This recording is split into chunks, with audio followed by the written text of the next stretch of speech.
Sabi nila madali lang daw ang buhay na ganito, pero bawat araw laban, bawat hakbang may bigat nito. Kami nagtitipid ng barya, halos wala nang makain.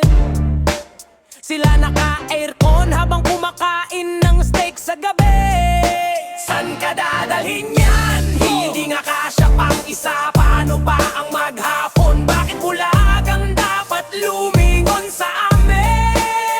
Ang sahod namin bangkay, pero sila'y buhay na buhay sa korupsyon. Presyo ng bigas tumataas, sahod namin di gumagalaw, pero sa taas puro proyekto at papugi sa kamera. Kami nag-iipon ng barya para may pang-ulam. Sila nagbubukas ng budget na parang premyong pinipila. San ka dadalhin yan? Hindi nga kasya pang isa. Paano pa ang maghapon? Bakit bulagang dapat lumingon sa amin?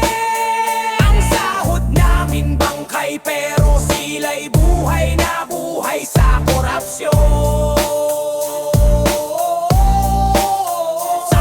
Parang lubid na unti-unting napuputpot, habang kuryente at pagkain niluluto kami ng presyo.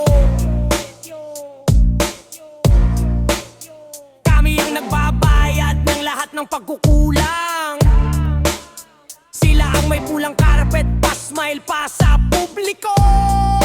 San ka dadalhin yan? Hindi nga kasya pang isa. Paano pa ang maghapon? Bakit bulagang dapat lumingon sa amin?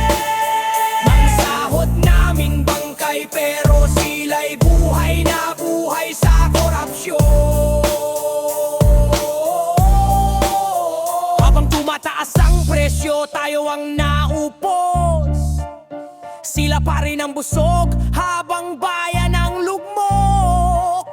Hindi luho ang hiling, katarungan lang sa sahod, pero bulagang may kapangyarihan sa sigaw ng pagod. San ka dadalhin yan? Hindi nga kasya pang isa. Paano pa ang maghapon? Bakit bulagang dapat lumingon sa